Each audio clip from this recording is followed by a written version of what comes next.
बिनि उनाव आङो बरायनो सानदों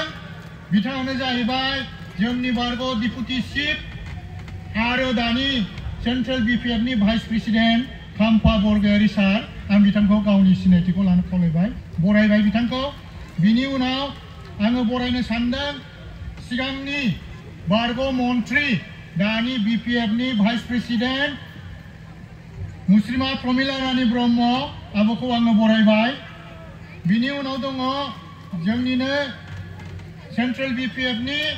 दानि जेनेरेल सेक्रेटारि आरो बारग' एमएलए बरमा समस्तिनि मुस्रि मनेश्वर ब्रह्म बिथांखौ आं बरायबाय बिनि उनाव दङ जोंनि क'क्राझार जिल्लानि सोरबा हिनजावफोरनो ओरै होगोन बिटिसिआव गासैबो मावजोबखाबाय एबार जोङो गभर्नमेन्टनि भारत सरकारा बोसोरसेयाव 500 कौटि हरनायखौ 1500 कौटि थाखाखौ जोङो न'खर राननानै होगोन अरुणोदय स्किमखौ जोङो साफ्रोमबो हिनजावफोरनो राननानै होगोन बायदिसिना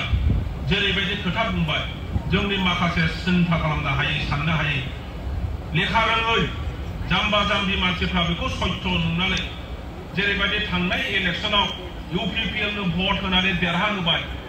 बियो जोंनि खाल जानानै फैबाय जोंखौ फोजोबग्रा अस्त्र जानानै फैबाय इउपिपिएलआ दिनै सरकार खालामनाय लोगो लोगोनो जोंनि सिन्थाजों दाजानाय मोजां मोनसे उद्देश्य लानानै भारत सरकार आसाम सरकारा दानाय बे बिटिसिनि समग्र पावार फांसन क्षमताखौनो दिनै फोजोबनानै होबाय जेबो जायाखिसै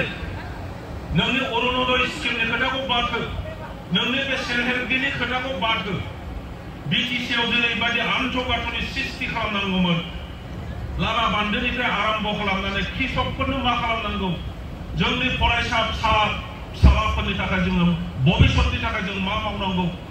जोंनि बिजनेसमेन मानसिफोरनि थाखाय मा मावनांगौ जोंनि एनभायरनमेन्ट मिथिंगाखौ लाखिनोब्ला जोङो मा मावनांगौ जोंनि देहाखौ फोसाबनांगौनि थाखाय जों मा मावनांगौ बेफोर खोथाखौ दिनै जल्द बावजोबनानै गावनि स्वार्थ गावनि राजनैतिक उद्देश्यखौ सफल खालामनायनि खामानि मावनाय जादों दिनैनि गभर्नमेन्ट आरो जोंनि जि बिटिसिआव मोनखानाय जोंनि क्षमताखौ मोनसेनि उनाव मोनसे खोमोरनानै गारदों जोङो बुंब्ला नंखाय सानो जेब्लानो बिटिआर एकर्ड जादों 27 तारिख जानुवारियाव आङो 29 तारिखआव टिभिआव बुंदों आइफोर आफाफोर जे बे बिटिआर सुक्तिया मोजां नङा बेनि दारै बिटिसिआ जौगाया बे सुक्तिखौ बिटिसिखौ फोजोबनो थाखायसो खालामनाय जादों रिभिजिट खालामनो नागिरदों जे पावारखौ बारा होनाय जाबाय बेखौ खमायनांगौ एरियाखौ बारा होनाय जाबाय बेखौ दानख'नांगौ बायदिसिना उद्देश्य लानानै बे सुक्तिखौ खालामनाय जादों बे खोथाखौ आङो सानसेनि उनावनो बुंदों 27 तारिखआव सुक्ति जादों ओइदिनखालिनो जों फैदों 29 तारिखआव आं टिभिआव बे खोथाखौ बुंदों आरो मानसिफ्रा सानदों बै समावहाय जे खाम्फा बरगयारी डेपुटि चिफआ बियो जोंनि उल्था मानसि नालाय जों सुक्ति खालामनायखौ गिनानै मोजां मोनाखै रायजो राजाफोरखौ थगायनानै गावसोरजों लाखिनो नागिरदों दिनै फैयै इलेक्शनाव बिथांमोनहा देरहाबाय गोदै खोथा बुंनायखाय मानसिफ्राबो सत्य सानबाय असत्य खोथाखौ मिन्थिनो बारा सम नाङा सत्य खोथाया मिन्थिफिनखायो जाफिनखायो दिनै गमामायै जों नुफिननो मोनबाय सरलथा डिपार्टमेन्ट बिथांमोनहा हरबाय दिनै सरलथा डिपार्टमेन्टखौ मानो हरफिनखो होननानै बुङोब्ला हराखै जोंजोंनो दङ दासो एसपि डिसिआ जोंनि आन्दाराव फैदों होननानै नङा बे खोथाया 100% असत्य डिसि आरो एसपिआ माब्लाबाबो बिटिसिनि जुरिसडिक्सनाव फैया बिथांमोनहा जेब्लाबो आसाम गभर्नमेन्टनि स्टेट गभर्नमेन्टनि सार्भेन्ट हिसाबैनो थागोन जायनि थाखाय दिनै स्किम हमनो थाखाय बे सरलथा डिपार्टमेन्टआव इएम बिथांमोनहा स्वयं गावनि डिपार्टमेन्टआव स्किम हमनो थाखाय डिसिफोरखौ खावलायहरदों जे डिसि डांगरिया मोर এইটো स्किम আছে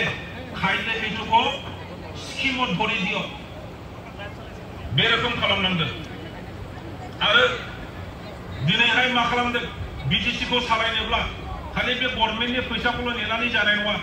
गावहानो रेभिनिउ जेनेरेट खालामनो हानाय गोहो थानांगोन जोङो खालायोमोन महिलारि बिथांनि गभर्नमेन्टनि दिनाव 60 कौटिनिफ्राय बारा जोङो रेभिनिउ कालेक्ट खालामोमोन फरेस्ट डिपार्टमेन्टनिफ्राय एग्रिकालचार डिपार्टमेन्टनिफ्राय मार्केटनिफ्राय ट्रेन्सपर्टनिफ्राय इत्यादि इत्यादि बे क्षमताखौबो बिथांमोना दिनै खोमानानै लाबाय फरेस्टनि बे जोंनि जायगायाव अन्थाइ बाला जोंनि सेंग्राफोर मावनायनि फैसाखौ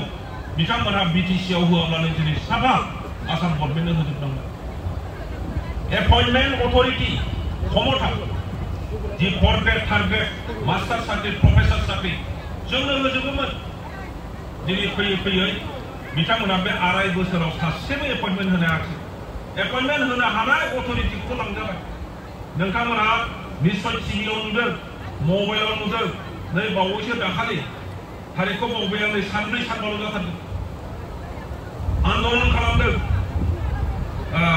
गामियाव मा थायो बे गथ'फोरखौ ओंखाम जाहोनाय अंगनाबादिनि हिनजावफ्रा डिसिनि अफिसाव मोखाङाव थांनानै हाजार हाजार अंगनाबादि जोंनि फुरा बे क'क्राझार डिस्ट्रिक्टआ फोजोबनानै आन्दलन खालामो दा बेवहाय बे गभर्नमेन्टआ प्रमद बर'मोनहा 12 जन हिनजावफोरनो एपइन्टमेन्ट लेटार रानदों नोंथांमोना नाय बेवहाय एपइन्टमेन्टखौ बिटिसि गभर्नमेन्टआ होदों ना आसाम गभर्नमेन्टआ होदों आसाम गभर्नमेन्टआसो होदों आसाम गभर्नमेन्ट होनाय बे एपइन्टमेन्ट लेटारखौसो जोंनि बिटिसिनि दैदेनगिरि बिथांमोनहा राननानैसो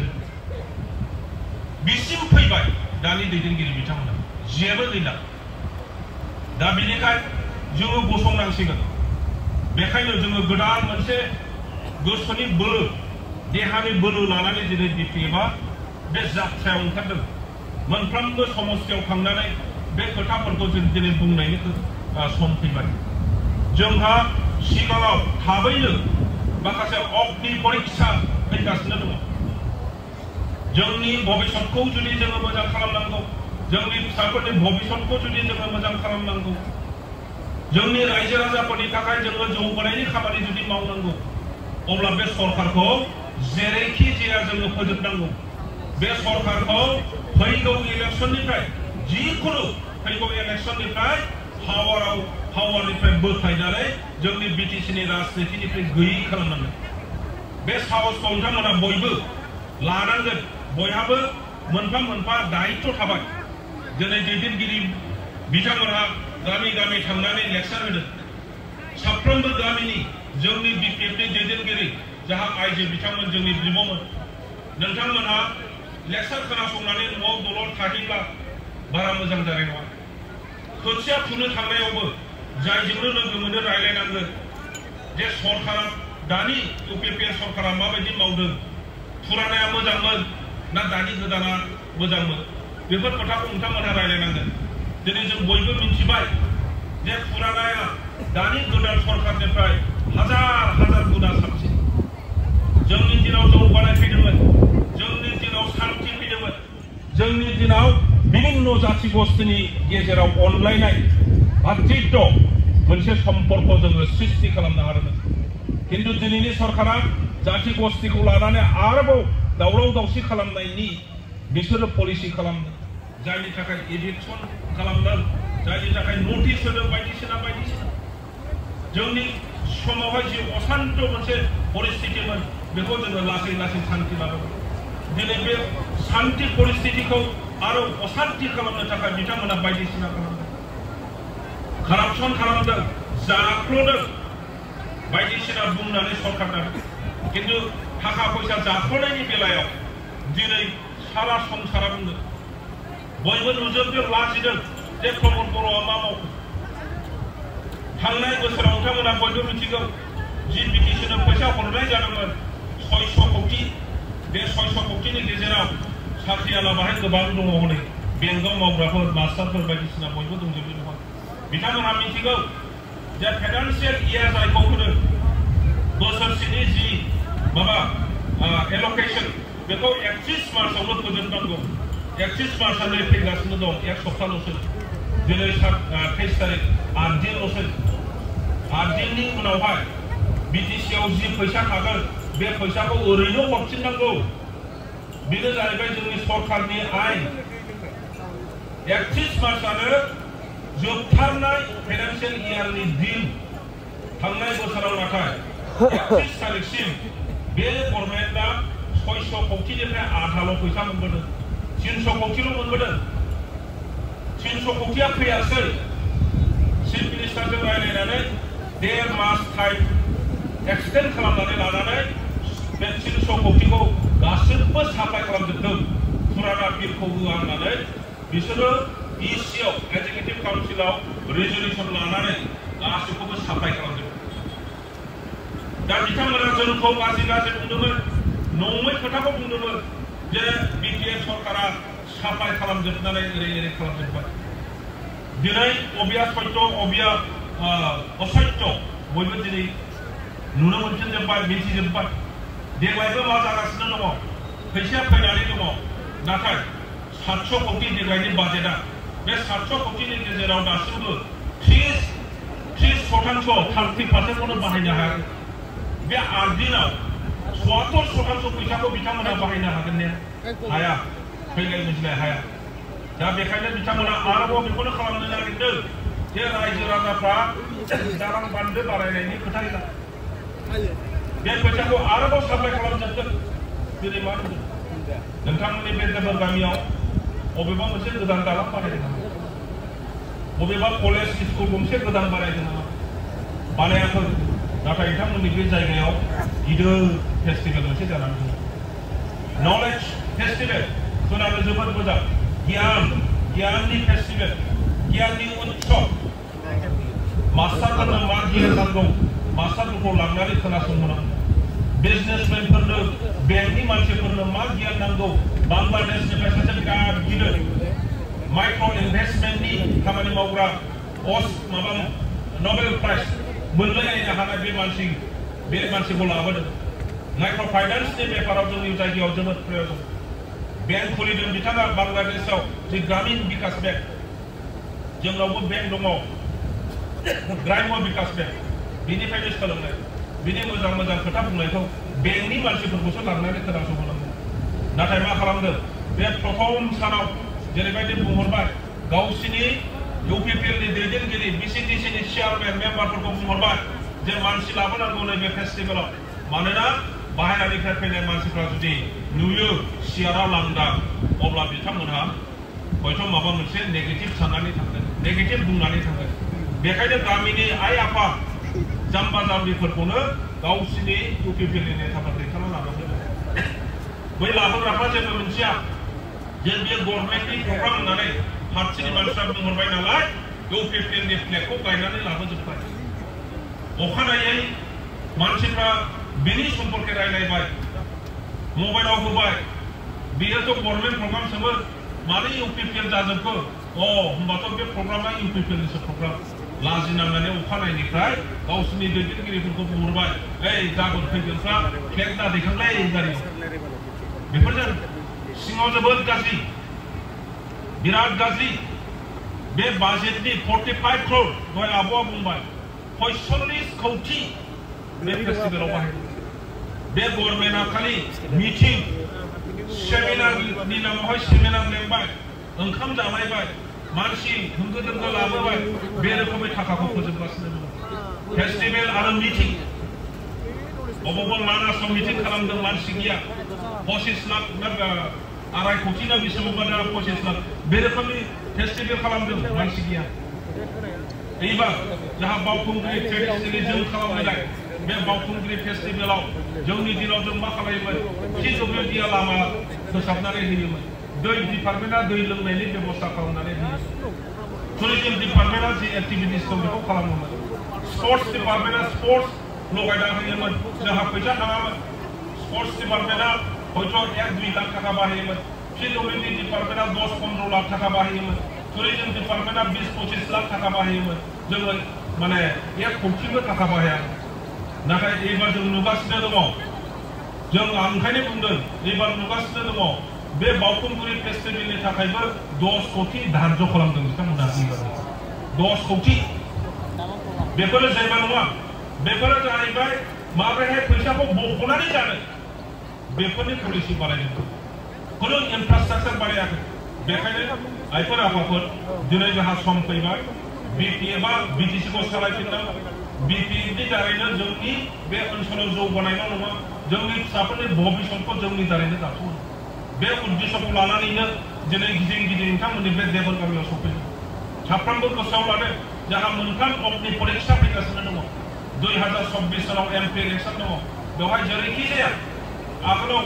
बर' आरो अना बर' होननानै राजनिति खालामबाय बर'फोरखौ कमप्लिटलि साइडलाइन खालामनानै गुबुन हारिफोरखौ मिसलिड खालामबाय बिथांमोनखौ थगायनानै हिरा सरनिया जेरैबायदि भट मोननानै 10 बोसोर बिथाङा एमपि जाबाय मेगन सायाखै राजनितिकआव जायानो भट मोनो बेनो देरहायो किन्तु जेरैबायदि अयनाय भाबै बिथाङा खालामदों दिनै इसोर दङ जोंनि मानसिफ्रा बयबो चेलेन्ज खालामनानै बिथांनि जि टाइगर सार्टिफिकेट बेबो दानजाबाय गतिके फैगौ बाराव खुनु बेबायदि जोंनि बिभ्रान्तमूलक जोंनि गाज्रि सिन्था खालामग्रा जातिखौ लानानै बोखावग्रा धर्मखौ लानानै बोखावग्रा बेबायदि मानसिफ्रा जेन' जोंनि बिटिसिनि दैदेनगिरि जानो हाया बेखायनो जोङो खौसे जानानै गामिनि मोनफ्रोमबो जाति गोष्ठियाव मानसिफोरजों रायलायनानै नोंथांमोनहाबो पार्टिसिपेट खालामनानै फैगौ 24 सनाव एमपि इलेक्शनखौ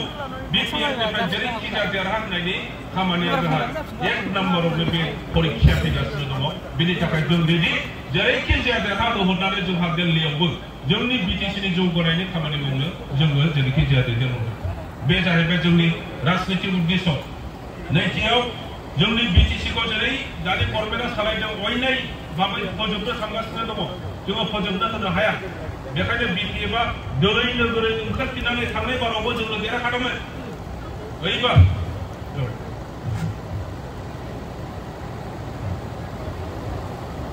এইবার जोङो जेरैखि जाया 25 सनाव काउन्सिल इलेक्शनाव मेजरिटी 21 तानिफ्राय बारा 21 ता बारानो जायोब्लानो अब्सोल्युट मेजरिटी जायो जोङो 40 ता समस्तियाव 40 ता देरहानानै इउपिपिएल को शून्य आगोलाव 2005 सनाव जेरैबायदि शून्य जादोंमोन बिथांमोनहा इलेक्शनाव ओंखारनानै मोनसेबो देरहायाखै ओइबार फैगौ 25 सननि इलेक्शनाव जोङो बेबायदि खालामफिननांगौ बेनि थाखाय बयबो थागथियारि जा जोबथारनायाव 2026 सनाव जि एमएलए इलेक्शन दं बेवहाय जोंना दा रिडिलिमिटेशन जानानै हयतो 14 ता समस्ति गोग्लैनो हागौ बिटिसि सिङाव बे 14 ता समस्ति जायोब्ला बेवहाय साफ्रोमबो कैंडिडेट बीपीएफनि कैंडिडेटखौ जों देरहाहोनानै आसाम सरकार दानायाव जोंना आगोलाव जेरैहाय कांग्रेसनि दिनाव कांग्रेसजों बीजेपीनि दिनाव बीजेपीजों माने एलायन्स खालामनानै जों सरकार दानानै बिटिसिनि जौगानायनि खामानि मावदोंमोन जोंनि माखासे माने दैदेनगिरि बिथांमोनखौ मन्त्रि खालामनो हादोंमोन बे परिस्थितिखौ जोङो जेरैखि जाया सृष्टि खालामफिननांगौ आरो आसाम सालायनायाव जोङो माने आधा माने 50% जोङो स्टेक होल्डार जानांगौ बेनो बेखौ लानानैनो जोङो दिनै ओंखारदों नोंथांमोनहा बयबो मिन्थिजोबखागौ गासैबो खोथाखौ श्रद्धा राइज मैं बड़ो भाषाटी दो खारमान करो क्यों याद प्राय भाग मानु 90% के बेसि बड़ो मानु देखा कारण बड़ो भाषा कथाटो कलो बेया नापाब मैं आपनों सकलोके आगन्तुक आमार बिपिएफर जी राजनीतिक उद्देश्य সেই উদ্দেশ্যটো সফল কৰাৰ ক্ষেত্ৰত সকলোৱে যেন আগভাগ লয় আৰু বিপিএফক মোৰ কেনেকৈ শক্তিশালী এটা ৰাজনৈতিক দল বনাব পাৰে ইয়াৰ কাৰণে সকলোৱে মানে দলে বলে ওলাই আহি পেলাই কাম কৰে সেইটো মই আহ্বান জনাইছো আগন্তক 2024 চনৰ এমপি ইলেকশ্যন 25 চনৰ কাউন্সিল ইলেকশ্যন আৰু 26 চনৰ এমএলএ ইলেকশ্যনত বিপিএফৰ प्रार्थीসকলক যেনে প্ৰকাৰে জিকাই দি পেলাই আমি পুনৰ বিটিচিটো গঠন কৰিব লাগিব পুনৰ আমাৰ অঞ্চলৰ শান্তি প্ৰতিষ্ঠাৰ কাম আমি কৰিব লাগিব পুনৰ আমি এই অঞ্চলৰ বিভিন্ন জাতি গোষ্ঠী ধৰ্মাৱলম্বীৰ মাজত এই কোঠাৰ কাম কৰিব লাগিব আৰু এই অঞ্চলৰ উন্নয়নৰ কাম আমাৰ দ্বাৰাই আমি কৰিব লাগিব আমাৰ ভৱিষ্যত আমাৰ ল'ৰা ছোৱালীৰ ভৱিষ্যত আমি নিৰ্ণয় কৰিব লাগিব BPF একমাত্ৰ দল যি দলৰ দ্বাৰা সমগ্ৰ বড়োলেণ্ড অঞ্চলৰ একো নথকা সৈন্যৰ পৰা ৰাজনীতি আৰম্ভ কৰা হৈছে, সৈন্যৰ পৰা ইয়াৰ শান্তি প্ৰতিষ্ঠাৰ কাম আৰম্ভ কৰা হৈছে, সৈন্যৰ পৰা ইয়াৰ বিভিন্ন জাতি গোষ্ঠীৰ মাজত যেনেকৈ ভুল বুজাবুজি আছিল সেইটো নাইকিয়া কৰিবৰ কাৰণে কাম কৰা হৈছে। ইয়াত সৈন্যৰ পৰা উন্নয়নৰ কাম BPFৰ দ্বাৰাই কৰা হৈছে। গতিকে সেই পৰিস্থিতি সেই সময়টো সকলোৱে যেন মনত আনে আৰু আগন্তুক দিনবোৰত সকলোৱে মানে নিজৰ মনৰ শক্তি শাৰীৰিক শক্তি লৈ পেলাই কাম কৰে সেইটোকে কামনা কৰি আহ্বান জনাই সকলোকে পুনৰবাৰ মোৰ শ্ৰদ্ধা জনাই পেলাই মোৰ বক্তব্য সামৰিছোঁ। ধন্যবাদ।